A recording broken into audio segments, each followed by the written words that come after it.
Hello friends, welcome to மக்கள் சேவை channel. இன்றைக்கி நம்ம ஒரு சூப்பரான இன்ஃபர்மேஷன் பற்றி தான் பார்க்க போகிறோம். அதாவது தமிழ்நாடு திறன் மேம்பாட்டு கழகத்தில் சூப்பரான வேலைவாய்ப்பு வந்து அறிவிச்சிருக்காங்க.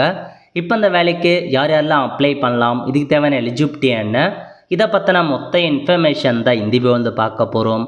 இந்த வீடியோ ஸ்கிப் பண்ணாமல் ஃபுல்லாக பாருங்கள். அது மட்டும் அல்ல, இந்த வீடியோ நிறைய பேருக்கு ஷேர் பண்ணுங்கள். வீடியோக்குள்ளே போகிறதுக்கு முன்னாடி வேலைவாய்ப்புக்குன்னு தனியாக நம்ம ஒரு சேனல் வந்து க்ரியேட் பண்ணியிருக்கோம்.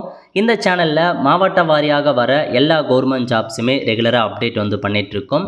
இதுக்கான லிங்க்கை நான் டிஸ்கிரிப்ஷன் வந்து கொடுத்துட்றேன். விருப்பம் இருக்கவங்க இந்த சேனலை நீங்கள் சப்ஸ்கிரைப் வந்து பண்ணி வச்சுக்கோங்க. ஓகே, இப்போதைக்கு Tamil Nadu skill development corporation limited இருக்க பாருங்கள், டிஎன்எஸ்டிஜி திறன் மேம்பாட்டு கழகம், அங்கேருந்து வேலைவாய்ப்பு வந்து அறிவிச்சிருக்காங்க.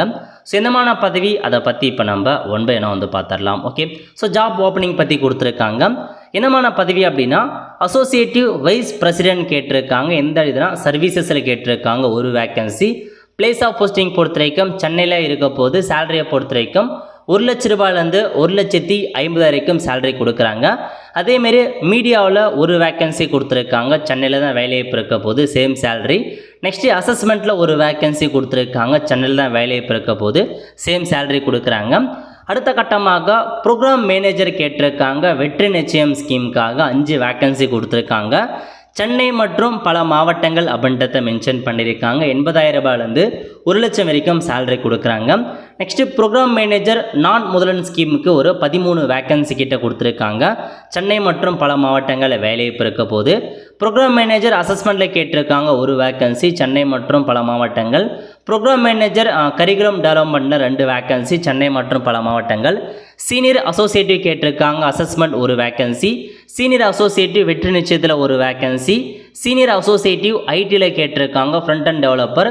Next IT full stack developer கேட்டிருக்காங்க. ஹெச்ஆர் கேட்டிருக்காங்க, மீடியா கேட்டிருக்காங்க, சர்வீசஸ் கேட்டிருக்காங்க. ஜோனல் அக்கௌண்ட் மேனேஜரில் 5 வேக்கன்சி, சென்னை மற்றும் பல மாவட்டங்கள். ப்ராஜெக்ட் அசோசியேட் கேட்டிருக்காங்க, அசஸ்மெண்ட்டில் 2 வேக்கன்சி, சென்னையில் வேலைவாய்ப்பு இருக்க போது. நான் முதல்வனில் 31 வேக்கன்சி, சென்னை மற்றும் பல மாவட்டங்கள். அதுக்கப்புறம் கரிக்குலம் டெவலப்மெண்ட்டில் ஒரு வேக்கன்சி, வெற்றி நிச்சயத்துக்கு ஜூனியர் அசிஸ்டன்ட் ஒரு வேக்கன்சி.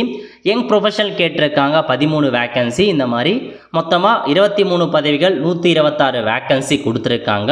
ஸோ செக் பண்ணி பார்த்துட்டு அப்ளை பண்ணிடுங்க, தகுதி இருக்கவங்க. எப்படி அப்ளை பண்ணலான்னா ஆன்லைன் மூலமாக மட்டும்தான் அப்ளை பண்ணுற மாதிரி இருக்கும். கடைசி தேதி 17/8/2025 ஆன்லைனில் அப்ளை பண்ணுங்க. ஒன்லி தமிழ்நாட்டை சார்ந்தவங்க மட்டும்தான் அப்ளை பண்ண முடியும். ஒரு நபர் ஒரு பதவிக்கு மட்டும்தான் அப்ளை பண்ண முடியும். மல்டிபிள் போஸ்ட்டுக்கு அப்ளை பண்ணிங்க அப்படின்னா ரிஜெக்ட் செய்யப்படும் அப்படின்றதையும் கொடுத்துருக்காங்க. ஸோ உங்களுக்கு அதுக்கடுத்தமாக ஏஜ் மீட் பற்றி கொடுத்துருக்காங்க. ஏஜ் மீட்டை பொறுத்த வரைக்கும் வைஸ் பிரசிடென்ட்டுக்கு 50 வயசுக்குள்ளே இருக்கவங்க, ப்ரோக்ராம் மேனேஜர் 45 வயசுக்குள்ளே இருக்கவங்க. மீதி இருக்க பதவி வந்து பாருங்கள், 3 to 6 பதவிக்கு 40 வயசுக்குள்ளே இருக்கவங்க.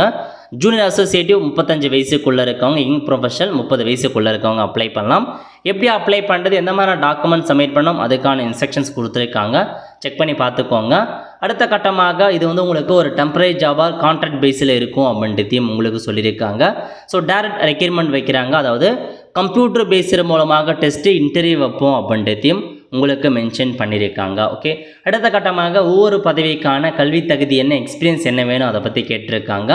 ஸோ அசோசியேட்டிவ் வைஸ் பிரசிடென்ட் சர்வீஸை பொறுத்த வரைக்கும் ஒரு வேக்கன்சி. பிஇ பிடெக் முடித்தவங்க அப்ளை பண்ணிக்கோங்க. வித் எம்பிஏ கேட்டிருக்காங்க. 7 இயருக்கான எக்ஸ்பீரியன்ஸ் கேட்டிருக்காங்க. அதேமாரி ஜாப் நேச்சர் என்ன, அதை பற்றி கொடுத்துருக்காங்க. அதுக்கப்புறம் மீடியாவை பொறுத்த வரைக்கும் ஃபுல் டைம் மாஸ்டர் டிகிரியில் விஷுவல் கம்யூனிகேஷன் ஜேர்னலிசம் முடித்தவங்க, மீடியா மார்க்கெட்டிங் முடித்தவங்க அப்ளை பண்ணலாம். 7 இயருக்கான எக்ஸ்பீரியன்ஸ் கேட்டிருக்காங்க. அதுக்கப்புறம் அசஸ்மெண்ட்டை பொறுத்த வரைக்கும் பிடெக் பிஇயில் வித் எம்பிஏ முடித்தவங்க அப்ளை பண்ணலாம். 7 இயருக்கான எக்ஸ்பீரியன்ஸ் கேட்டிருக்காங்க. அதுக்கப்புறம் வந்து பாருங்கள், ப்ரோக்ராம் மேனேஜர் கேட்டிருக்காங்க. வெற்றி நிச்சயம் ஸ்கீமுக்கு இதுக்கு எம்பிஏ முடித்தவங்க அப்ளை பண்ணலாம். 5 இயருக்கான ஒர்க் எக்ஸ்பீரியன்ஸ் கேட்டிருக்காங்க. நெக்ஸ்ட்டு ப்ரோக்ராம் மேனேஜர் கேட்டிருக்காங்க. மேனேஜரை பொறுத்த வரைக்கும் எம்பிஏ முடித்தவங்க அப்ளை பண்ணலாங்க. வித் எக்ஸ்பீரியன்ஸ் கேட்டிருக்காங்க. எல்லா மேனேஜருக்குமே அதுதான். ஸோ எம்பிஏ முடித்தவங்க தான் அப்ளை பண்ண முடியும். ஓகே, அடுத்த கட்டமாக அப்படியே கீழே வந்தீங்க அப்படின்னா மற்றது சீனியர் அசோசியேட்டிவை பொறுத்த வரைக்கும் பிஇ பிடெக் முடித்தவங்க அப்ளை பண்ணலாம். எல்லாத்துக்குமே வந்து பாருங்கள், பிஇ பிடெக் முடித்தவங்க அப்ளை பண்ணிக்கலாம். எம்பிஏ முடித்தவங்க அப்ளை பண்ணலாம். எல்லாத்துக்குமே வித் எக்ஸ்பீரியன்ஸ் கேட்டிருக்காங்க. அது இல்லாமல் இருக்குது அப்படின்னா நீங்கள் அப்ளை பண்ண பாருங்கள். நெக்ஸ்ட்டு இதுக்கு இந்த சீனியர் அசோசியேட்டிவ் ஐடியை பொறுத்த வரைக்கும் BE BTech MTech MSc MCA டிகிரிலாம் முடித்தவங்க அப்ளை பண்ண பாருங்கள். எல்லாத்துக்குமே தனித்தனியாக தான் குவாலிஃபிகேஷன்ஸ் கொடுத்துருக்காங்க. நேச்சர் என்ன அதையும் கொடுத்துருக்காங்க. சீனியர் அசோசியேட்டிவை பொறுத்த வரைக்கும் பேச்சுலர் டிகிரி அல்லது மாஸ்டர் டிகிரியில் விஷுவல் கம்யூனிகேஷன் ஜேர்னலிசம் அந்த மாதிரி முடித்தவங்க அப்ளை பண்ணிக்கலாங்க. ஸோ மற்ற எல்லாமே பிஇ பிடெக் தான் குவாலிஃபிகேஷன், எம்பிஏ தான் குவாலிஃபிகேஷன், அதெல்லாம் முடிச்சிருக்கீங்க அப்படின்னா அப்ளை பண்ண பாருங்கள். வித் எக்ஸ்பீரியன்ஸ் இருக்குது, அதை நோட் பண்ணிக்கோங்க. எக்ஸ்பீரியன்ஸ் இருந்தால் மட்டும்தான் இந்த ஒரு வேலைக்கு உங்களால் அப்ளை பண்ண முடியும், இல்லைனா அப்ளை பண்ண முடியாது அப்படின்றத தெளிவாக அறிவிச்சிருக்காங்க. ஸோ இதுக்கு பாருங்கள், யங் ப்ரொஃபஷனை பொறுத்த வரைக்கும் பிஇ பிடெக் பிஎஸ்சியில் கம்ப்யூட்டர் சயின்ஸ் முடித்தவங்க, ஐடி முடித்தவங்க, யூஜி டிகிரி முடித்தவங்க அப்ளை பண்ணலாம். எனி யூஜி டிகிரி முடித்தவங்க அப்ளை பண்ணிக்கோங்க அப்படின்றத சொல்லியிருக்காங்க. எனி யூஜி டிகிரி முடித்தவங்க அப்ளை பண்ணலாம். பட் டிப்ளமோ போஸ்ட் கிராஜுவேட்டில் கம்ப்யூட்டர் சம்மந்தப்பட்ட முடிச்சிருக்கணும். 1 இயர் எக்ஸ்பீரியன்ஸ் இருந்தாவே போதுமானது, அப்ளை பண்ணிக்கலாம். ஓகே, ஸோ இதாங்க உங்களுக்கான இன்ஃபர்மேஷன். செக் பண்ணி பார்த்துக்கோங்க. செக் பண்ணி பார்த்துட்டு விருப்பமும் தகுதியும் இருக்கவங்க அப்ளை பண்ணுங்கள். நல்ல ஒரு ஜாப் ஆப்பர்ச்சுனிட்டி. ஓகே, இம்பார்ட்டன்ட் டேட்லாம் கொடுத்துருக்காங்க பாருங்கள். ஸோ லாஸ்ட் தேதி 17/8/2025 அப்ளை பண்ண பாருங்கள். அப்ளை பண்ணுறதுக்கு இதான் உங்களுக்கான வெப்சைட். இதில் போயிட்டு தான் நீங்கள் அப்ளை பண்ணுற மாரி இருக்குங்க. செக் பண்ணி பார்த்துட்டு அப்ளை பண்ணுங்கள். 8க்கு மேற்பட்ட பதவிகள். இதில் போயிட்டு அப்ளை பண்ணுறதுக்கான இன்ஃபர்மேஷன். ஸோ முதல்ல உங்கள் மொபைல் நம்பரை கொடுத்துரு, கேப்சா கொடுத்துரு, சென்ட் ஓடிபி கிளிக் பண்ணதுக்கப்புறம் மொபைல் நம்பருக்கு ஓடிபி வந்தாகும். அதை சப்மிட் பண்ணதுக்கப்புறம் டேரெக்டாக நீங்கள் அப்ளை பண்ண ஸ்டார்ட் பண்ணிக்கலாம். நெக்ஸ்ட்டு இந்த மாதிரி தான் உங்களுக்கு ஓப்பன் ஆகுங்க. அதை நீங்கள் செக் பண்ணி பாருங்கள். அதாவது எந்த பதவிக்கு அப்ளை பண்ண போகிறீங்க அப்படின்னு கேட்டிருக்காங்க. இல்லை எக்கச்சக்கமான பதவி கொடுத்துருக்காங்க. ஸோ நீங்கள் எந்த பதவிக்கு அப்ளை பண்ண போகிறீங்களோ அதை தான் நீங்கள் செட் பண்ணுற மாரி இருக்கும். ஓகே, செட் பண்ணி முடிச்சதுக்கப்புறம் ஆதார் நம்பரை கொடுத்துட்டு வெரிஃபை கிளிக் பண்ணிங்க அப்படின்னா உங்கள் ஆதாரில் என்ன நேம் இருக்கோ அது வந்துடும், டேட் ஆஃப் பர்த் எல்லாமே வந்துடும். அதுக்கப்புறம் பிளேஸ் ஆஃப் பர்த்து கேட்டிருக்காங்க. நெக்ஸ்ட்டு எந்த கம்யூனிட்டியை சார்ந்தவங்க அப்படின்னு கேட்டிருக்காங்க. அப்புறம் மதர் டங் தமிழ்னா தமிழ் கொடுத்துக்கோங்க, வேறு லாங்குவேஜ்னா வேறு லாங்குவேஜை செட் பண்ணிட்டு அப்படியே கீழே வந்தீங்க அப்படின்னா மற்ற இன்ஃபர்மேஷன் கான்டாக்ட் இன்ஃபர்மேஷன்ஸ் கொடுத்தாச்சு. அதேமாரி ஆல்டர்னேட் மொபைல் நம்பர் இருக்குது அப்படின்னா அதை கொடுத்துக்கலாம். மெயில் ஐடி இருக்குன்னா அப்படின்னா மெயில் ஐடி என்ட்ரு பண்ணுங்கள். ஓகே, அட்ரஸ் கேட்டிருக்காங்க. டோர் நம்பர் என்ன, ஸ்ட்ரீட் நேம் என்ன, ஏரியா என்ன, தாலுக், டிஸ்ட்ரிக்ட், பின்கோடு எல்லாமே கொடுத்துட்டு உங்களுடைய பர்மனெண்ட் அட்ரஸும் கம்யூனிகேஷன் அட்ரஸும் ஒன்றா இருக்குது அப்படின்னா சேமாஸ் கிளிக் பண்ணிங்க அப்படின்னா அட்ரஸ் காப்பி ஆகிடும். அதுக்கப்புறம் நெக்ஸ்ட்டு கொடுத்தீங்க அப்படின்னா உங்களுக்கு அடுத்த பேஜ் ஓப்பன் ஆகும். நெக்ஸ்ட்டு குவாலிஃபிகேஷன்ஸ் பற்றி கேட்டிருக்காங்க. அதை ஃபில் பண்ண பாருங்கள். ஸோ இப்போ நீங்கள் 1 by 1 ஃபில் பண்ணிக்கலாம். ஸோ முதல்ல 10th ஃபில் பண்ணுங்கள். அதுக்கப்புறம் பார்த்தா ஆட் மோர் கொடுத்து நீங்கள் 12th ஃபில் பண்ணிக்கலாம். அதுக்கப்புறம் திரும்ப ஆட் மோர் கொடுத்து கிராஜுவேட் ஃபில் பண்ண பாருங்கள். ஓகே, ஸோ 10th எந்த போர்டில் படிச்சிங்க, ஸ்டேட் போர்டா, சிபிஎஸ்சியா, மெட்ரிகுலேஷனா அப்படின்னு ஃபில் பண்ணிட்டு நேம் ஆஃப் த காலேஜ் மற்றும் காலேஜ் ஸ்கூல் நேம் கேட்டிருக்காங்க. ஸ்கூல் நேமை கொடுத்துட்டு எந்த இயரில் பாஸ் பண்ணீங்க அப்படின்றத கேட்டிருக்காங்க.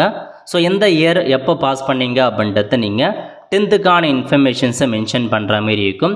ஸோ கரெக்டாக கொடுத்துக்கோங்க. ஓகே, ஸோ கொடுத்து முடிச்சதுக்கப்புறம் ஸ்கோர் டைப் கேட்டிருக்காங்க. பர்சன்டேஜாக சிஜிபின்னு கொடுத்துட்டு 10th எவ்வளோ பர்சன்டேஜ் மார்க் எடுத்தீங்க அப்படின்னு ஃபில் பண்ணிக்கோங்க. எஜுகேஷன் 2ல் போயிட்டு 12th ஃபில் பண்ணுற மாரி இருக்கும். ஸோ 12th ஸ்டாண்டர்டு கொடுத்துட்டு எந்த போர்டில் படிச்சிங்க அதெல்லாம் ஃபில் பண்ணிக்கோங்க. எந்த ஸ்கூலில் படிச்சிங்க அதையும் ஃபில் பண்ணிவிட்டு இயர் ஆஃப் பாஸிங் பற்றி கேட்டிருக்காங்க. ஸோ எந்த இயரில் பாஸ் பண்ணீங்க அப்படின்றத நீங்கள் கொடுக்குற மாரி இருக்கும். ஸோ எந்த மந்த்து எந்த இயரில் பாஸ் பண்ணீங்க அப்படின்றத கரெக்டாக கொடுத்துக்கோங்க. ஸோ சிஜிபிஆவா பர்சன்டேஜான்னு கொடுத்துட்டு எவ்வளோ பர்சன்டேஜ் மார்க் எடுத்தீங்க அப்படின்னு ஃபில் பண்ணலாம். ஓகே, அடுத்த கட்டமாக கல்வி தகுதி பற்றி கேட்டிருக்காங்க. ஸோ என்ன எஜுகேஷன் குவாலிஃபிகேஷன்ஸ் முடித்தீங்க, யூஜியா பிஜியா அப்படின்னு ஃபில் பண்ணிட்டு ஸோ எந்தமான டிகிரி முடிச்சிங்க, அதாவது எந்த யூனிவர்சிட்டியில் படிச்சிங்க, எந்த காலேஜில் படிச்சிங்க, அகாடமிக் டிகிரி என்ன டிகிரி முடிச்சிங்க அப்படின்னு ஃபில் பண்ணிவிட்டு மேஜர் சப்ஜெக்ட் கேட்டிருக்காங்க. உங்கள் மேஜர் சப்ஜெக்ட் எதுவோ அதை நீங்கள் ஃபில் பண்ணுங்கள். அப்ளை பண்ணுறதுக்கு முன்னாடி உங்களுடைய கல்வி தகுதிக்கு இருக்கா நீங்கள் செக் பண்ணி பார்த்துட்டு அப்ளை பண்ணலாம். ஸோ கரெக்டாக நீங்கள் அப்ளை பண்ண பாருங்கள். எந்த இயரில் பாஸ் அவுட் ஆனீங்க அப்படின்னு ஃபில் பண்ணிக்கோங்க. ஸ்கோர் டைப் கேட்டிருக்காங்க. ஸோ பர்சன்டேஜ்னா பர்சன்டேஜ் கொடுத்துட்டு எவ்வளோ பர்சன்டேஜ் மார்க் எடுத்தீங்கன்னு ஃபில் பண்ணிட்டு நெக்ஸ்ட்டு கிளிக் பண்ணிங்க அப்படின்னா உங்களுக்கு ஸோ அடுத்த பேஜ் ஓப்பன் ஆகும். ஓகே, இதில் பாருங்கள் எக்ஸ்பீரியன்ஸ் பற்றி கேட்டிருக்காங்க. ஸோ எம்ப்ளாய்மெண்ட் என்னமான எக்ஸ்பீரியன்ஸ்லாம் முடிச்சிருக்கீங்க, எந்த கம்பெனியில் ஒர்க் பண்ணீங்க, ரிப்போர்ட்டிங் அத்தாரிட்டி உங்களுக்கு யார், அதெல்லாம் ஃபில் பண்ணிட்டு நெக்ஸ்ட் அப்படின்ற ஆப்ஷன் நீங்கள் கிளிக் பண்ணிக்கோங்க. நெக்ஸ்ட்டு சர்டிஃபிகேஷன் பற்றி கேட்டிருக்காங்க. ஸோ சர்டிஃபிகேட் ஏதாச்சும் ப்ரொவைட் பண்ணியிருக்காங்க அப்படின்னா யார் ப்ரொவைட் பண்ணாங்க அதெல்லாம் இன்ஃபர்மேஷன் ஃபில் பண்ணுங்கள். இல்லைன்றவங்க நீங்கள் ஸ்கிப் கொடுத்துட்டு ஸோ மற்ற இன்ஃபர்மேஷன் அடுத்த கட்டமாக டாக்குமெண்ட் அப்லோட் பண்ணுற மாரி இருக்கும்.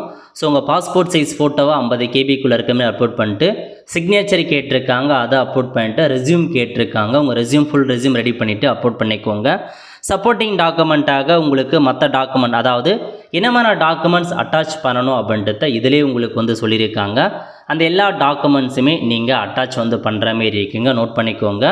ஏன்னா டாக்குமெண்ட்ஸ் என்னென்ன அப்படின்றத இதில் கொடுத்துருக்காங்க. சப்போர்ட்டிங் டாக்குமெண்ட் அதெல்லாம் நீங்கள் செக் பண்ணிவிட்டு அப்ளை பண்ணிக்கோங்க. இதிலே கொடுத்துருக்காங்க பாருங்கள்.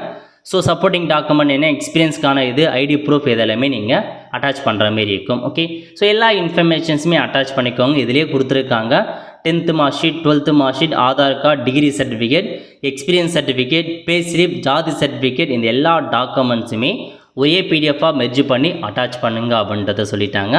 ஸோ அதுக்கப்புறம் இதில் கொடுத்துருக்காங்க பாருங்கள் டிக்ளரேஷன். ஸோ எல்லாத்தையுமே எல்லா டிக்ளரேஷனுமே கொடுத்துட்டு நெக்ஸ்ட்டு கொடுத்ததுக்கப்புறம் ப்ரிவ்யூ பேஜ் ஓப்பன் ஆகும். அதுக்கப்புறம் சப்மிட் பண்ணிங்க அப்படின்னா உங்களுக்கான அப்ளிகேஷன் ஃபார்ம் சப்மிட் ஆகும். ஸோ ஒன்ஸ் நீங்கள் சப்மிட் பண்ணதுக்கப்புறம் உங்களுக்கு கால் லெட்டர் அனுப்புவாங்க இன்டர்வியூக்கு மற்றும் எக்ஸாமுக்கு. அப்போ போயிட்டு எக்ஸாம் மற்றும் இன்டர்வியூ நீங்கள் ஒரே நாளில் அட்டன் பண்ணுற மாரி இருக்கும். ஓகே, ஸோ நீங்கள் செக் பண்ணி பார்த்து தகுதி இருக்குது எக்ஸ்பீரியன்ஸ்லாம் இருக்குது அப்படின்னா தாராளமாக அப்ளை பண்ண பாருங்கள்.